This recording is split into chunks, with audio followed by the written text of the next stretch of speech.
Hello everyone, Kia Redpaw here, and today we're going to be talking about and reviewing the Be Quiet Dark Rock Slim.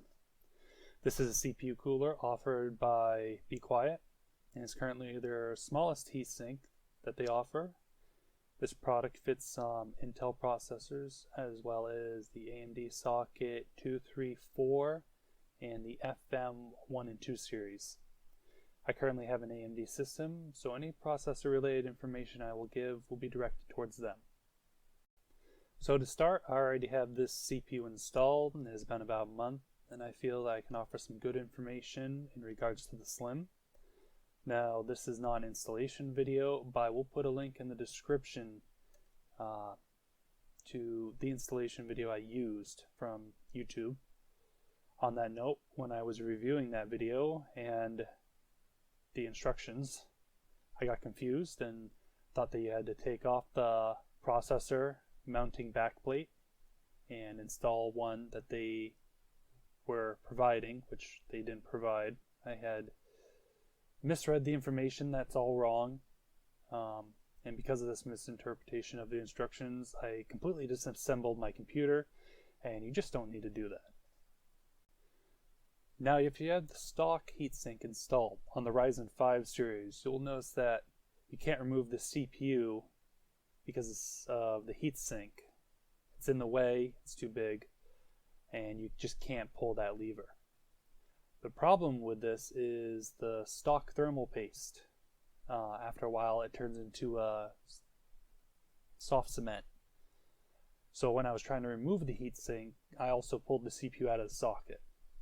So you need to be careful and aware that this can happen. I cleaned up the CPU using a plastic putty knife and some 90% rubbing alcohol, which is usually what's recommended. Using a Q-tip to get all the remainder off. Make sure it's nice and clean. Let it dry. I put a pea-sized amount of Arctic Silver 5 thermal compound, and a little bit too much. Some came out the sides. You can use about the size of a dehydrated pea or maybe a very small pea. Just don't put too much because you'll have the same issue I did.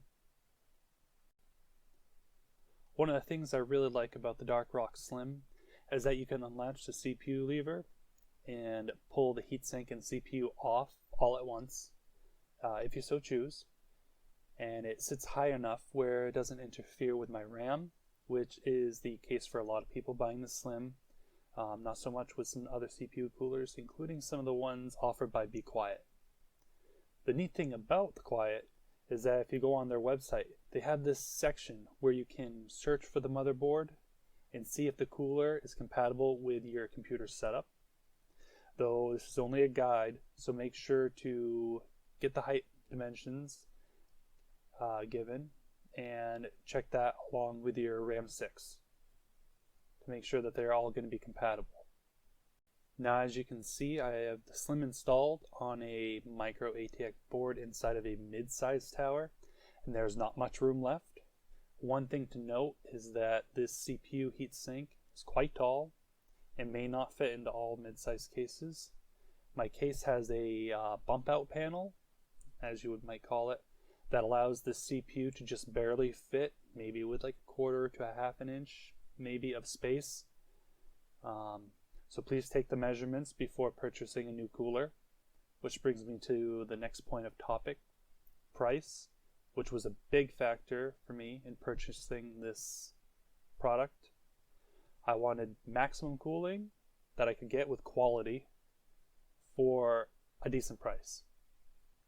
At a rated 180 thermal power design, and at the time I purchased it on Amazon, it was about $65. It seemed like nothing else could beat this deal. So the last things I'm going to be talking about today are performance enhancements, because if you're watching this video, you're probably looking for a better cooling performance. Now, when I bought this, I wasn't planning on making a video, but there are so few review videos out there covering the Slim Edition that I just wanted to fill the gap. Now, why did I upgrade my heatsink in the first place?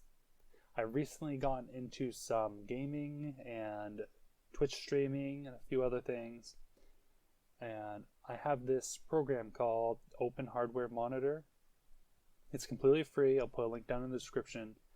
And so just one day I wanted to see what temperatures I was running because my computer seemed to be running a little sluggish. And I played some games and did some other things on my computer and checked the status because you have to leave it up. And I had hit 85 degrees Celsius. Now, that's quite high for a CPU to be running, or at least in my opinion it is. It depends on who you ask. So I wanted to see if I could get a cooler, a heatsink that could help me run my CPU at lower temperatures. After doing a little research, I decided to buy the Dark Rock Slim Edition.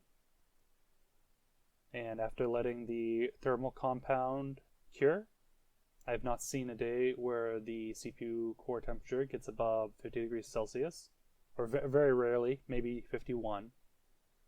So it was very much worth it. And that's all I have for you today. I hope someone who is looking at this product that it helped. And I will see you again in the next video. Bye!